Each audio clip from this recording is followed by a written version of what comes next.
એવું કહેવાય છે કે ઘણીવાર સજ્જનોની સજ્જનતા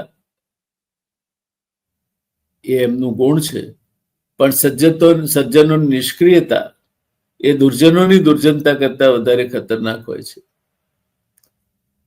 આ સજ્જનોની નિષ્ક્રિયતા એ મહાભારત સર્જ્યું અને એનો અંત સર્વનાશમાં આવ્યો.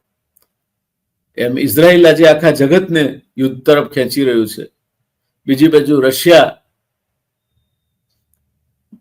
અને યુક્રેન યુદ્ધ વિરામ કરવાનું નામ નથી લેતા, અને ત્રીજી બાજુ જેને સંધિપાત થયો છે એવો ડોનાલ્ડ ટ્રમ્પ બરાડા પાડે જ જાય છે.